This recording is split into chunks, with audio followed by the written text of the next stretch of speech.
Welcome to the JP8 report. This is James Pierce with the JP8 report.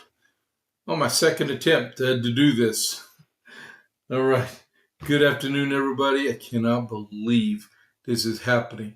I got fiber people in my front yard actually digging. So there's no telling how long I'm going to be live, but I'm going to give it a try. I'm recording this, so if I've got to actually put it out as a live premiere later on, I will. But man, I hope they don't cut my fiber. Oh man, that would be horrible. Um, if you are watching me live right now, give me a retired Rob 53 did a while ago. Give me a timestamp in the chat. Okay, if you're seeing me like right now, it is 12:26 p.m. now. Okay, so I just did a timestamp. All right, so if you're seeing me, and I know I'm live because I can see myself on Rumble right now. All right, so hold on. Let me work out these technical issues. It says no video available.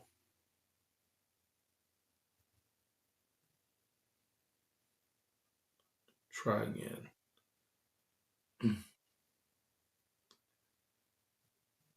Back out completely and click again.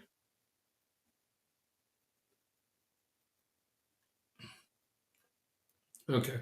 I'm talking to retired Rob 53. Hey, cool. So 12:30, 13:26 Eastern. Okay, good. I am live. Whoever Coop 1965 is, thank you very much. I appreciate it. Okay, let's continue on with the JP8 report, take 2. All right. Hey, sorry for the technical difficulties. Like I said earlier, I survived the VA this morning to come back to internet issues. Woo!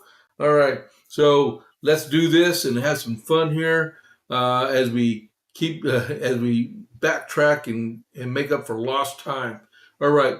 So let's see. If you're following me on the second attempt for the day, click that follow button to be a follower of the JP8 report, and then give me a like. I appreciate that. No matter, please give me a like. This is stressful right now. And then chat with us. We got me and 2 other people in the chat right now. Appreciate everyone that's partaking right now. And let's continue on for make up for some lost time here. I'm going to get to reread history, but that's all right. So America 250, I got a letter from General George Washington to President John Hancock. He's the president of the Second Continental Congress. And this is from the 15th of April, 1776. Sir, I am now to inform you that on the 4th, I set out from Cambridge and arrived here on Saturday. I came through Providence, Norwich, and New London in order to see and expedite the embarkation of the troops.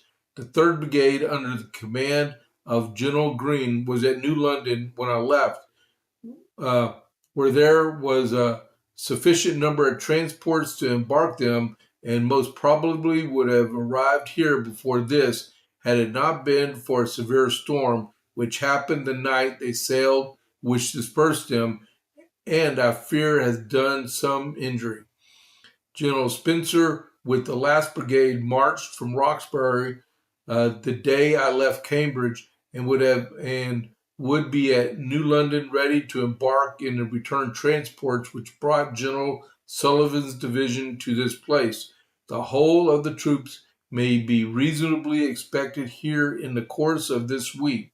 The badness of the roads and difficulty of procuring teams for the bringing of the stores, baggages, and have greatly prolonged their arrival at this place. I have not had time since I came to look fully about me, but find many works of defense begun and some finished. The troops are much dispersed, some along Long Island, others on Staten Island. I have ordered 4 battalions from hence to Canada and am taking measures to have them forwarded to Albany by water with all possible expedition. This will greatly expedite their arrival and ease the men of much fatigue. I have wrote General Schuyler of their coming that he may have necessary measures to take it to hurry their march to General Thomas. I am informed that General Putnam, with the militia that were called in to support this town in case of the ministerial army, has arrived before our troops are all discharged, it being unnecessary to keep them longer. All the ships of war, besides the Asia, moved out of this harbor on Saturday and the Asia yesterday, some of which are now below the Narrows and the rest have gone to sea. Your favor on the 10th by Major Sherborne, directed to General Putnam or the commanding officer here, came to hand on Saturday evening with 3 boxes of money, which I shall deliver to the paymaster as soon as he arrives and transmit you his receipt for the same. Having received information from thence before my departure from Cambridge that 30 pieces of heavy cannon were wanting and essentially necessary for the defense of this place, in addition to those already here. I took the liberty of applying Admiral Hopkins, whom I saw at New London, for that number with the mortars and stores he brought from Providence, a list of which he had transmitted to you. He told me that as many were wanting for the defense of Providence River and the harbor at New London. It was uncertain whether I could have all that I wanted, but that he would send me all that could be spared. I have not been able to get a return of the troops since I came. As soon as I do, I will send it to you, sir. I am, sir, with great respect and esteem, your most obedient servant, George Washington. All right, 15 April 1776. Command is moved from Cambridge to New York City. All right, so here we go. We don't do nothing for the Dalmatian right now because they're out of action because of surgery recovery. Iran update. This is the 8th day of the ceasefire. The blockade is in full force. Matter of fact, 9 ships were turned back by the U.S. Navy to Iranian ports just a little while ago. And then the president told the New York Post reporter yesterday during the Pod Force One podcast they were doing that she was planning to go to Europe for the next phase of peace talks between us and Iran. And then he called her back a little while later and told her, stay in Pakistan. Read between the leaves, the tea leaves there, okay? The U.S., the Congress, the Democrats, the Dummycrats, whatever you want to call them, they're trying to use the 25th Amendment to oust the president. They need to go back and read the Constitution, okay? I may have to break open my copy to explain it, but evidently they think they could convene a 17-person commission in the House of Representatives to determine if the president can be excused from office. If you know, it's a 30-day process. If I got it right, the majority of the cabinet plus the vice president has to sign off on the 25th Amendment, and that makes the vice president acting president for 30 days. And then at the end of 30 days, he becomes president again. And then if they want to redo it again, they can do it again. Then it has to go to Congress. And there's a whole cadoodle, or whatever you want to call it, kerfuffle, of what happens with the 25th Amendment. One of them is the Congress can't initiate it. It has to be initiated from the cabinet and the vice president. All right. So I might have to bring that out tomorrow. China agrees not to arm Iran. In exchange, it looks like we're going to let them start getting oil again. The Navy returned vessels to Iranian ports. I just mentioned that.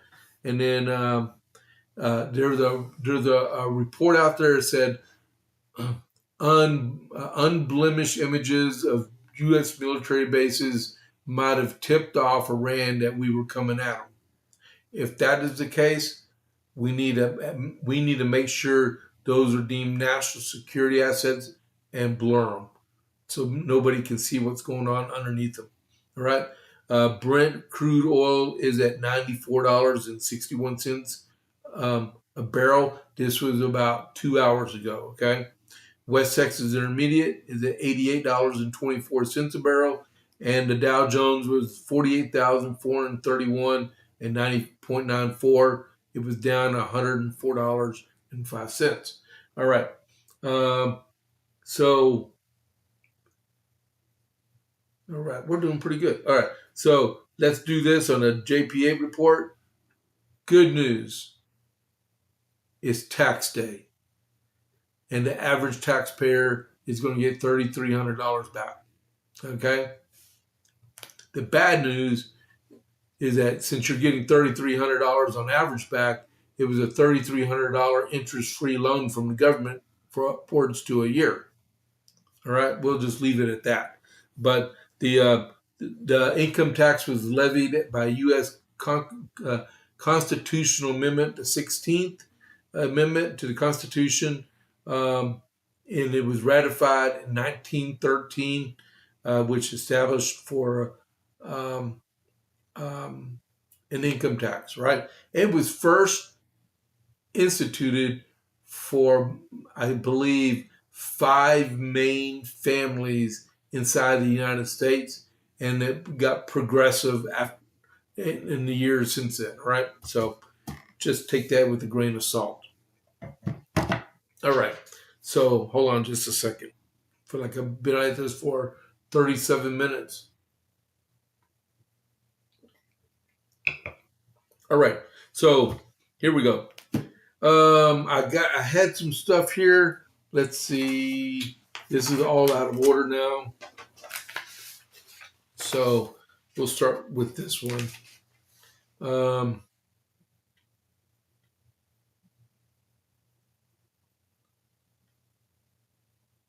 Oh, yeah.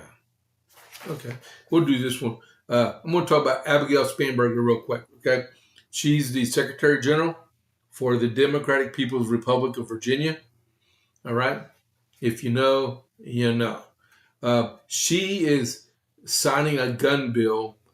And you know what? We were just talking about the Constitution. She needs to go back and read the Constitution and get legitimate lawyers that know how to read the Constitution and abide by it. So, Abigail Spanberger signed a series of gun control bills Tuesday, toughening a proposed assault firearms ban before sending it back to the lawmakers, which drew immediate backlash from Republicans and is likely to draw a constitutional objection from the Justice Department. This is why elections matter, okay, people? The Democratic governor, she changed House Bill 217 / Senate Bill 749 and removed the word fixed from part of the bill's definition of an assault firearm, which could sharply expand the range of semi-automatic rifles and pistols swept into the ban, Republicans say. if there is no doubt that Governor Spanberger was coming for our firearms, this substitute removes it. House of Delegates Minority Leader Terry Kilgore told the news in a statement. Not only does it keep in place a de facto ban on some of the most common firearms in Virginia, it also it goes further and appears to create a ban on any firearm that can accept a magazine of more than 15 rounds. That includes the vast majority of firearms in Virginia that are common use for legal purposes. The Department of Justice warned in a letter released Friday that the measure raises constitutional concerns and threaten legal action if the state enforces a ban that infringes on protected firearms. It says here, this letter provides formal notice that the Civil Rights Division will commence litigation in the event the Commonwealth of Virginia enacts certain bills that unconstitutionally limit law-abiding Americans' individual right to bear arms. Assistant Attorney General for Civil Rights, Harmie Dillon. You don't want to cross that woman ever. Wrote in a letter to Virginia Democrat Attorney General I want to speed as fast as I want, Jones, before Spanberger moves Tuesday. Specifically, Senate Bill 749, as written, would require law enforcement agencies to engage in a practice of unconstitutionally restricting the making, buying, or selling of AR-15s and many other semi-automatic firearms in common use. The Second Amendment protects the rights of law-abiding citizens to own and use AR-style semi-automatic rifles for lawful purposes, she added, citing the unanimous Supreme Court opinion that the AR-15 is both widely legal and bought by many ordinary consumers. She said her division will seek to enjoin any attempt to infringe on the right of law-abiding Virginians to acquire constitutionally protected firearms. And then she said, at is the handle, I think that's on X, Spanberger for VA, is on notice. 2A rights shall not be infringed, she wrote on X. Okay, so what this is saying, and tell me if I'm wrong, because I know there are people watching. What this says, okay, so you take an AR, right, an AR-15 or M16, whatever you want to call it, right? And you, almost all of us have 30-round mags. Right? I have a whole bunch of them, right, with ammo in them. So don't get no ideas. All right. So you put that 30-round magazine in, you have the capability of firing 30 rounds. Any good combat veteran will tell you only put like 27 rounds in to protect the springs. But that's a whole nother story. All right. So what they're saying is, if it can, you can only use a 10-round mag for the weapon, but if that magazine holder, the magazine well, can hold a 10-round, a 30-round, and a 45-round mag, or a drum inside the same well, that weapon is deemed illegal because you can manipulate the law and have something that fires more than 10 rounds. That is what she's had added to the bill to drastically limit the kinds of weapons that you can own in the Democratic People's Republic of Virginia. All right? You get what you vote for. You get what you get, and don't throw a fit. See what happens when you vote for the wrong people. Try living in Texas. We have constitutional carry. Leave us alone. And if you leave Virginia, leave your stupid politics back there, because we don't want them here. All right. Next, let me get my pencil. See, I'm all unorganized right now. Don't forget, you have till midnight. Get a postmark on your tax return if you're not e-filing them. And by the way, I'll give you a quick thing here before I really. Oh man, I didn't even do that one. So if you're an unmonitored mailbox, like one of those you can drive by and just drop it in the mailbox, anything in those don't get postmarked until they reach their final destination postal facility, not necessarily inside the building where the post office is. If you go in there, they'll stamp them right off the bat, right? April 15, 2026, April 15, 2026. But if you put them in those blue bins and you have a mail truck come by, pick them all up, take them, and they'll probably take them where I live at. I think they take them to Austin. And when they unload them out of Austin, if it's the 16th of April, it's stamped the 16th of April. So it's important to go inside the post office. When it's more important is if you have the opportunity to electronically file, just do that. All right. Now meanwhile, back at the ranch. All right. So next thing is Dateline, Michigan. All right. There's this guy named Abdul El Sayed from Michigan running for the United States Senate. He got caught plotting on an open mic to sidestep conservative media outlets. All right. So I don't know if they've already had the primary yet, but he is on board of trying to circumvent. We just talked about the Second Amendment. Now we're going on to the First Amendment. Democrat Michigan Senate candidate Abdul El Sayed was caught on a live stream asking a top campaign aide to separate conservative reporters whom he referred as bogies or boogies, something like that, from the rest of the press after a campaign event which Hassan Piker last week.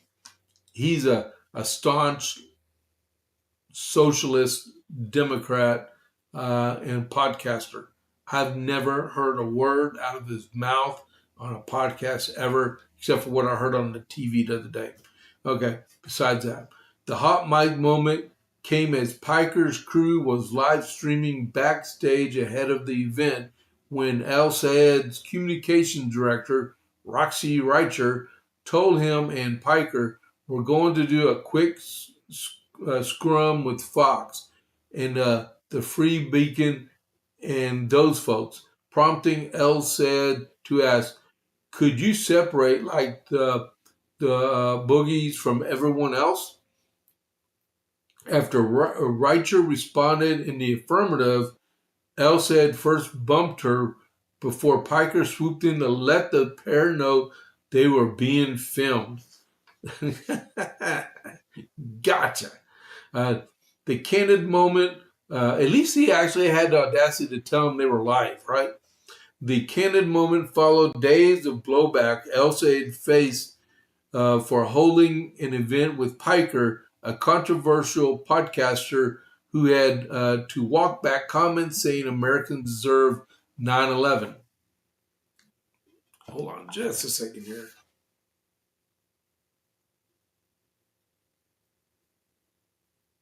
Oh, okay. Never mind.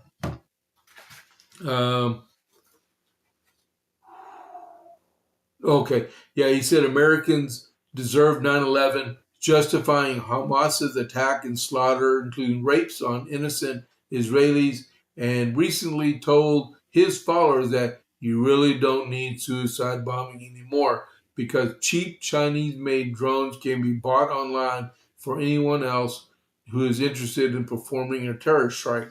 Why is this guy not in jail for insurrection, right? El Sayed responded to those concerns by insisting his goal was to ensure his message speaks to a broader audience that has felt left out of contemporary politics during an interview just days before an event with Fox News' Bill Hemmer. He told Hemmer that he was talking to him despite the fact that they frequently disagreed for precisely the reason of trying to engage with broader audiences. When I said I'll I'll talk to anyone. I mean it. I'll be on Fox at 9:15 with Bill Hemmer.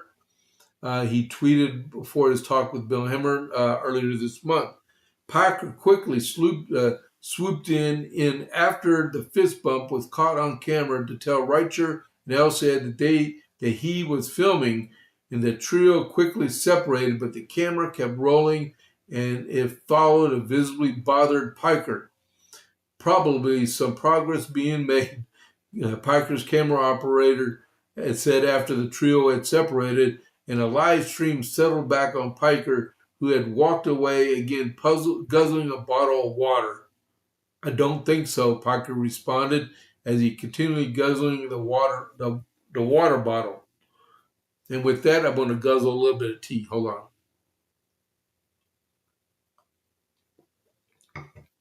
Okay. Reicher, Elstad staffer, seen fist bumping him, told Fox News that the campaign took questions from a broad scrum after the event that day, as well as a second event that held later that same day at Michigan State. Reicher also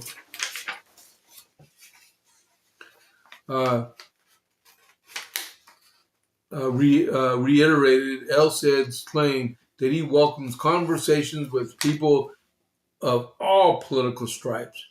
Following both rallies, our campaign took questions in a broad scrum that included all press who attended, local news outlets, student reporters, and national outlets that spanned ideologies. We go everywhere and talk to anyone.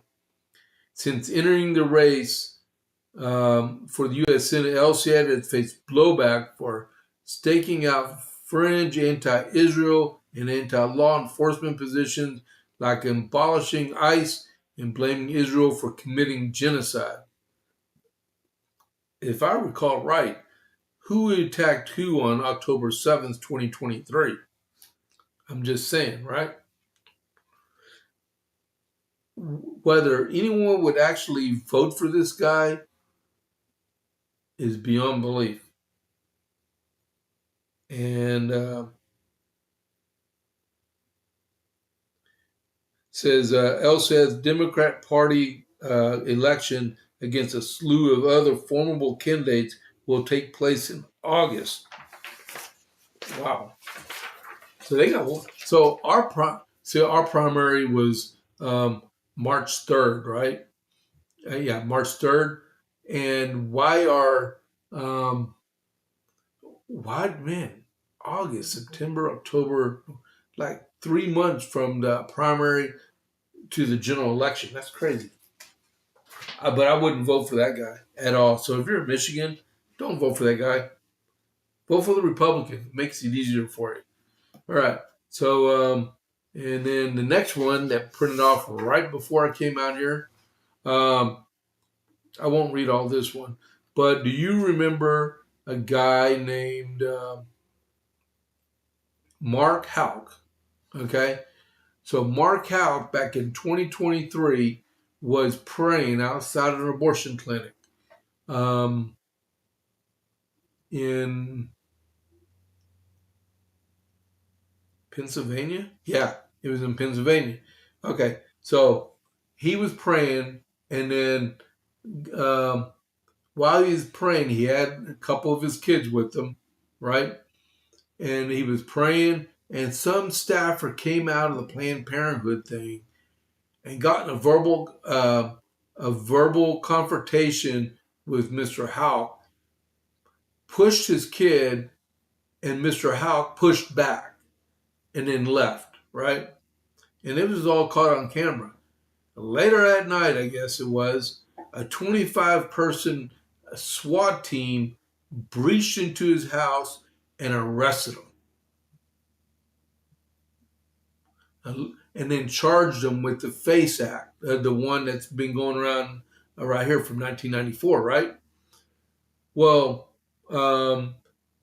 everything went through, and a jury found him not guilty. And then he sued the Department of Justice for $1 million, or he sued the Department of Justice and they just settled with him this morning for $1 million, and the case is closed. This is what goes back to what I was talking about yesterday.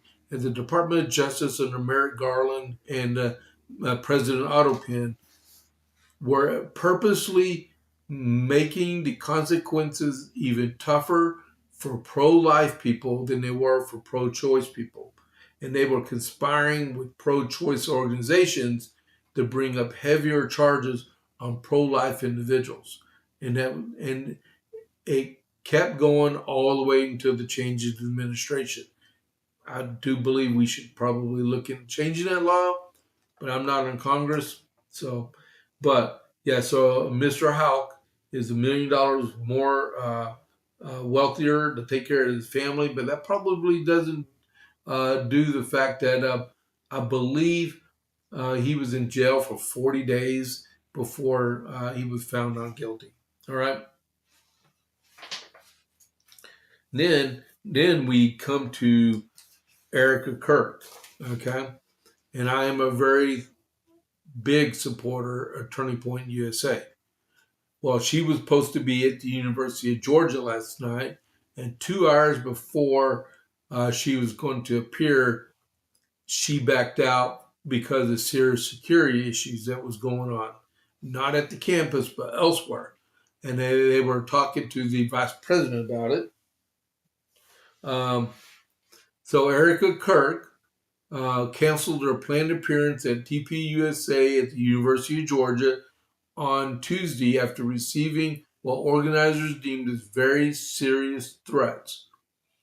TPUSA spokesman Andrew Covett said Erica Kirk, wife of the late conservative Charlie Kirk, received some very serious threats in her direction, prompting her absence from the event in Athens, Georgia. Erica Kirk addressed her absence in a post on X, citing security concerns following threats she received ahead of the event. She said, I was looking so forward to tonight's event at the University of Georgia with our Vice President, J.D. Vance, but after all our family has been through, I take my security team's recommendations extremely seriously, Kirk wrote. Thank you for our amazing Georgia chapter for your support. God bless you all. And then the vice president said he was concerned that the event might be canceled and spoke with the Secret Service, adding he told Kirk to do what she needs to do for her and her family. And the officials haven't expunged very many more details about the whole thing. Why do people keep doing this? She is a regular civilian. She has 2 kids. She just lost her husband. She's a widow, a very young widow at that, raising 2 small kids, like they said on TV this morning, that will probably never remember anything about their dad except for what they see on film at all, because they're so young, right? So pray for her and her family in the TPUSA organization that they can, man, it's crazy. So you have people in the Tucker Carlson world, in the Candace Owens world, in the what's his name, the socialist, the racist socialist, Nick Fuentes guy. Yeah, that's him. They are so vile and vindictive toward her husband. It's unbelievable. And thank goodness we have the First Amendment, because they could be shut down in a heartbeat, but they keep talking. And the more people keep watching their programs, the more money they make. Because let me clue you in on one thing. They don't care about you. They only care that you watch so they can get rich. All right? And I'll put you on full transparency mode here. I don't make no money at this. So I'm doing this. I get Army retirement. So that's all I get. Okay? I just do my best here. God. I like talking to y'all. I think y'all are great people. Every one of y'all, even Rob. Um,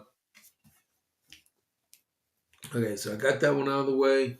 Um, Fang Bang Bang and Tony Gonzalez both officially resigned from the U.S. House of Representatives yesterday. Um, um, Gonzalez resigned first, and then Swalwell resigned second. Um, and then, what's his name? Gavin Newsom. He set, I heard 2 dates. I heard 18th of August, and I heard the 21st of August. There's going to be an election to fill the remainder time in that seat. And I'm thinking, wow. Well, what he did with that is Newsom um, made it where Governor Abbott has to spend money um, on a special election here in Texas, because if we were going to leave that seat unfilled, um, we would be down an additional person in the Congress. So now that they're going to have an election on August 18th or August 21st to fill that seat in California, it's going to force Governor Abbott. So Governor Abbott, I was reading a little while ago, he can call an election for as early as June to fill that congressional seat. It's the 23rd congressional seat, I believe, or the 24th congressional seat in Southwest Texas. It runs from San Antonio all the way down to the Rio Grande River. All right. So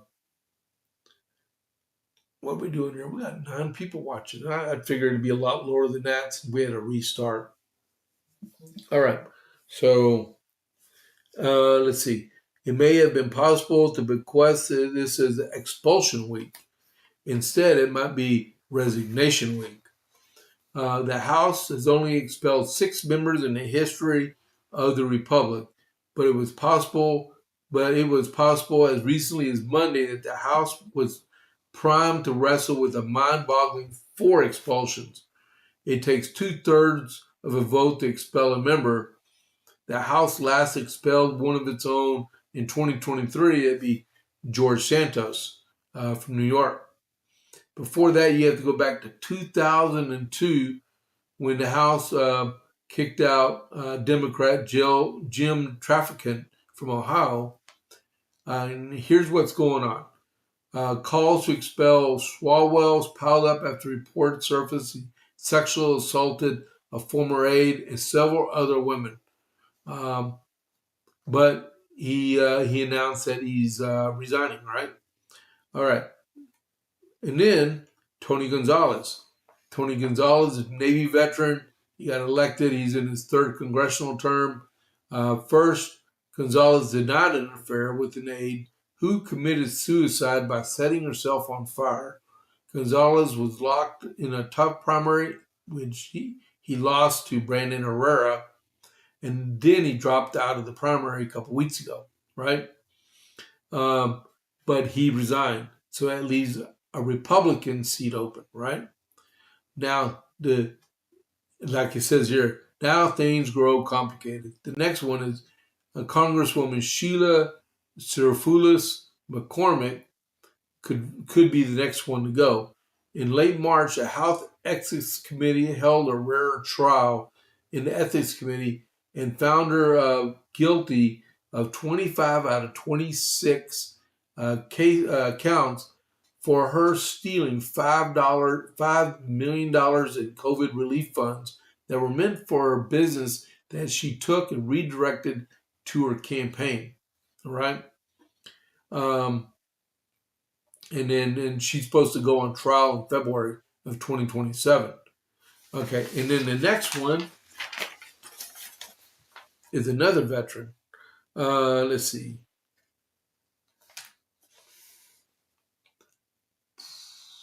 Let me get the gist of it. With regards to Mills, I'm not sure the status of Ethics Committee investigation. That's one of the things we're looking into. Here it is. And for the Republicans, this is the next one, right? Corey Mills. Mills is accused of stolen valor, which is very personal to me. Um, and the exaggeration of his military record. But what triggered the current expulsion push is an allegation that the congressman struck his girlfriend in 2025. A judge imposed a restraining order against Mills. However, police never charged the congressman.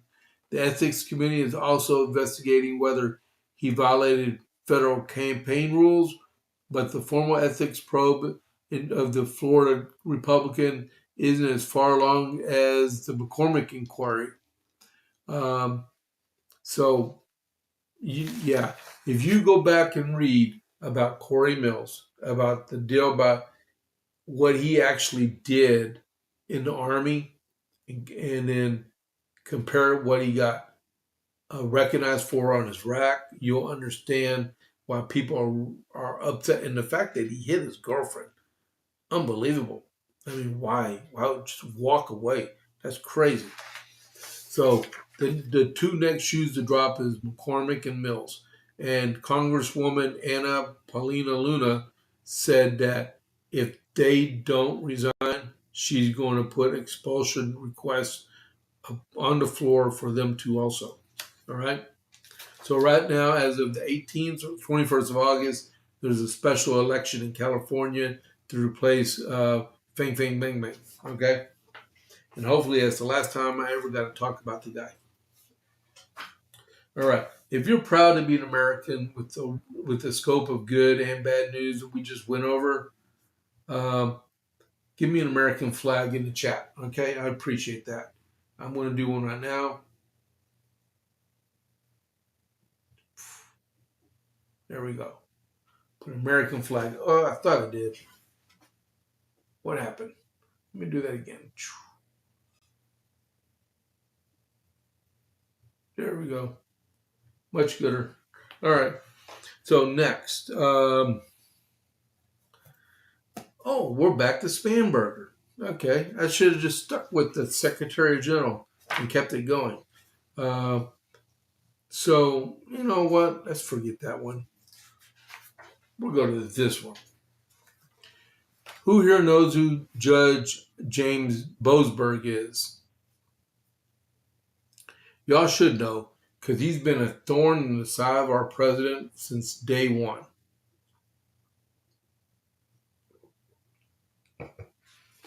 So over and over and over again, since January 2025, James Boasberg has been ruling against the president over and over and over again, interdicting in what he cannot do in respect to him being as president, right? He just got slapped big time. He got spanked.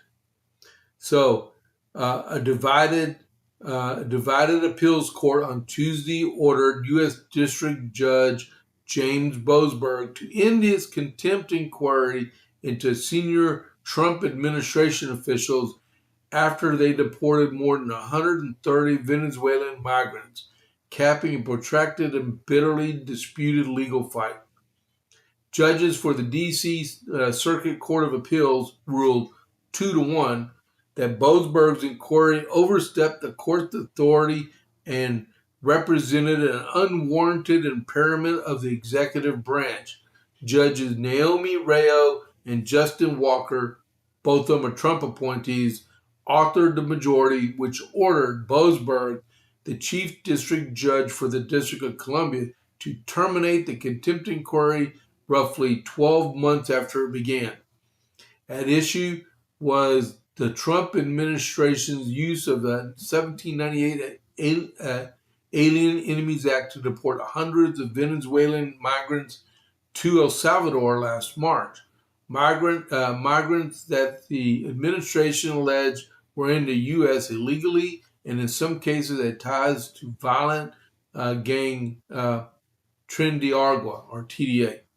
And whether senior Trump officials who had willfully defied an emergency court order issued by the district court judge in following the deportation flights to continue.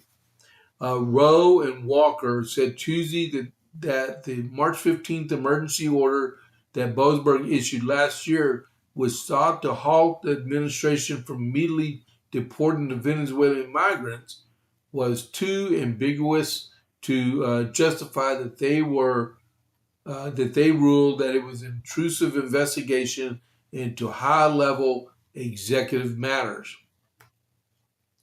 The district court proposes to probe high-level executive branch deliberations about matters of national security and diplomacy, Rowe and Walker said Tuesday. These proceedings are a clear abuse of discretion. And then Michelle Childs, a Biden appointee, authored a sharp 80-page dissent. And I'm not even going to read her dissent because who knows? Did she really get nominated by President Biden, or was it the AutoPen, the group of little advisors that said, just hit enter and it will AutoPen the nomination, because that's what it looks like. All right. So finally, there was a majority on a court that sided with the president and took his side. They said he is the president and this is the executive branch, and it was an executive branch matter because he was actually following the law. That's good. That's real good. How are y'all hanging on in there on our second attempt to do the podcast today, right? See, look at it like this, okay? I didn't get to do the morning brief this morning. So I started the JP8 report and I had to stop it and then restart it. So now I still got to do 2 podcasts, even though I deleted the recording of another one. So don't tell no one. All right, so we finished that one up. So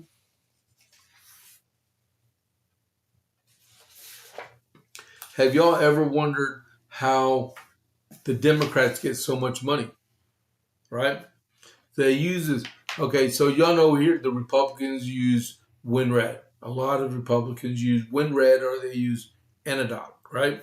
The Democrats almost exclusively use ActBlue, right? I think that's the name of it.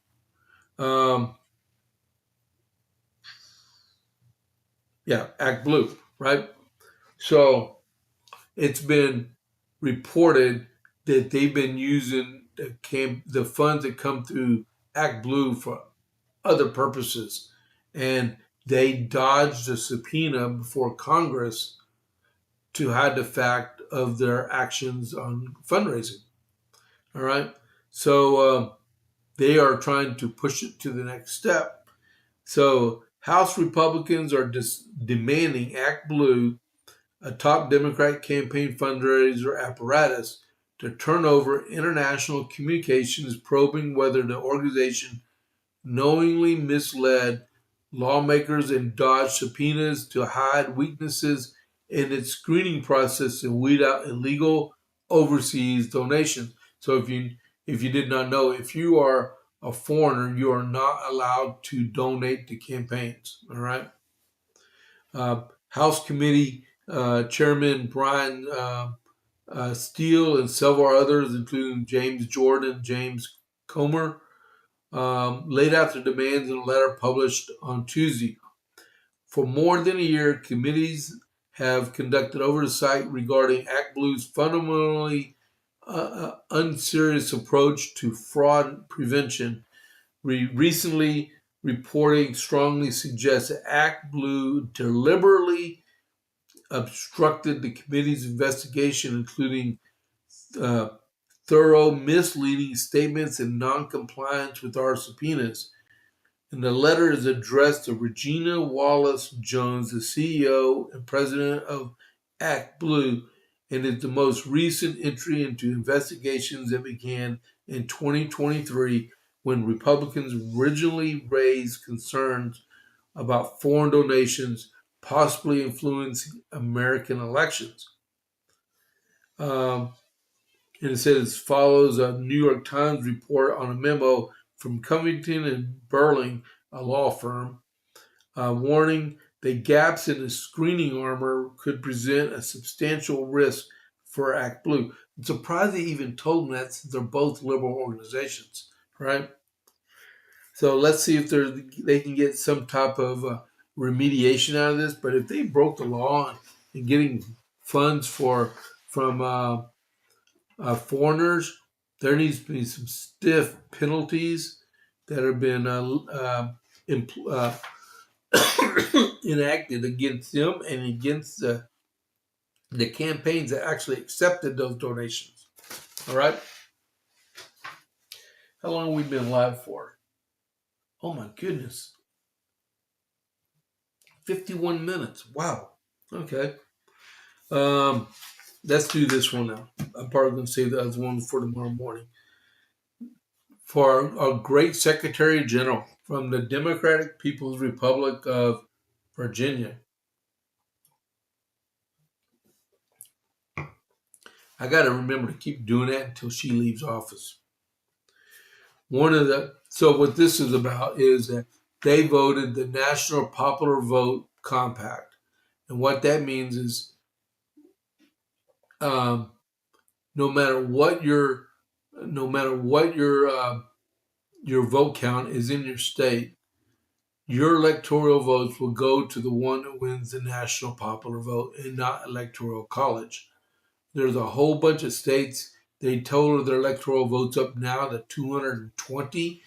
It'll go down in 2030 when they do the next one, but we got to keep winning elections. I call it unconstitutional. It's in Article 2, Section 1 of the Constitution. Go read it, all right? One of the Democrat Party's rising star governors, and she's a failure, Secretary General Abigail Spanberger of Virginia, is being slammed for signing a bill to award the state's presidential electoral votes to the winner of the national popular vote. The bill signed by Spanberger adds Virginia to the National Popular Vote Compact, an interstate agreement between states to award their entirety of their electoral votes to the winner of the national popular vote. Virginia Republicans rallied against the bill, arguing it makes the state's votes null and void. This comes as Spanberger, who was recently selected to deliver the Democrats' response to hold on. Whoa. I got a whole bunch of. I didn't get no breaking news. But the Virginia Republican Party on X called a fake moderate. Spanberger just signed a bill to render Virginia's vote to president null and void. The GOP said that under the bill, all of Virginia's electoral votes will go to the winner of the national popular vote, no matter who wins the vote in the Commonwealth. The party called the move an unconstitutional assault on our democracy. And however, Spanberger won praise from groups that oppose the Electoral College, Stand Up America, which I believe Eric Holder is the head of. A progressive voting rights organization hailed the move with Executive Director Christina Harvey calling it an important step forward for representative democracy. But the problem is we are not a representative democracy. We're a federal republic, okay?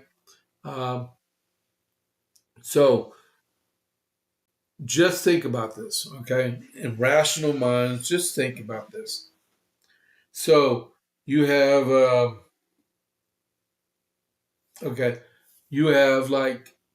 let's go Oklahoma, all right? Oklahoma, I think, has like 3 million people that live in Oklahoma, right? Which gives them like 5 congressional seats, I think. I might be wrong, but don't hold that against me, right? But so they have like 3 million people. Let's say 1.5 million of them are registered voters, and they vote. Let's say you have 100% vote turnout. And then 80% of them vote Republican, which they probably are, because I think Oklahoma is the reddest state of all the states, right? Um, okay, uh, so let's just say the um, Oklahoma has that national popular vote compact sign, right? So um, 80% vote for Trump and 20% vote for Harris. Let's see if that. Let's say that's how the vote turned out, right? Back in 2024, which we know it didn't.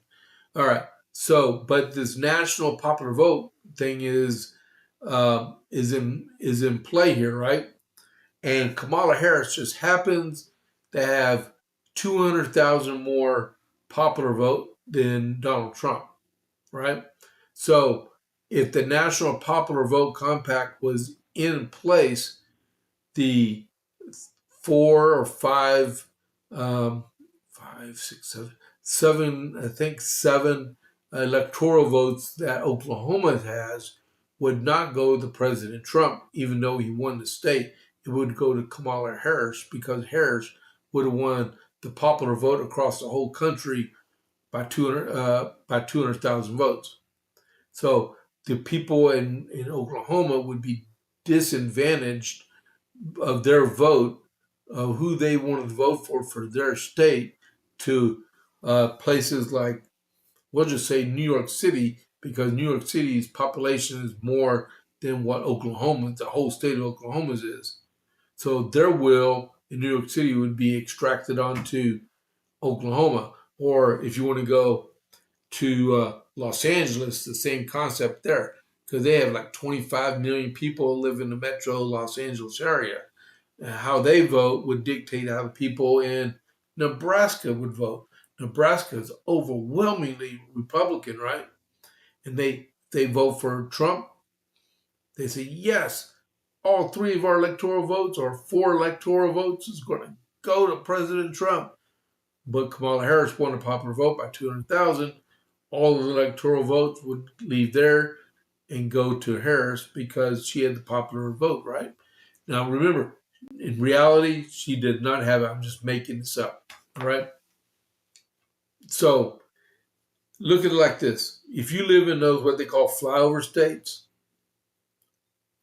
if you live in those flyover states and it comes to election time, those presidential candidates, chances are they're going to go to Houston, Dallas, Los Angeles, New York, Chicago, St. Louis, big cities like that, right?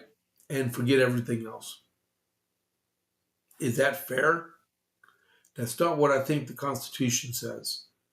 And they really, really need to rule on this because they're defying the will of the founding fathers about this. And maybe we need a constitutional amendment uh, confirming the use of the electoral college. Even what would the Senate do on January 6th if there's no electors and it's required in the Constitution to count the electors, right? You don't need electors if you're doing the popular vote, and we were never, ever, ever um, meant to use a popular vote amongst. We're states, not a commonwealth like in England, right? All right. I don't know if I made sense with that. I understand it. All right. What time we got here?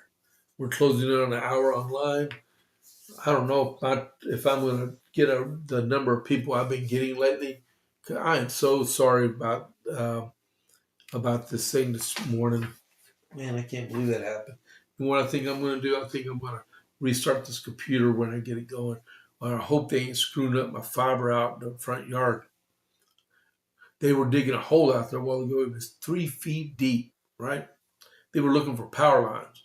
I mean, I hope they're not digging too hard because if they hit that power line with that shovel, they're going to find that power line and they're going to find their body about 30 feet away after they get blown out of that hole.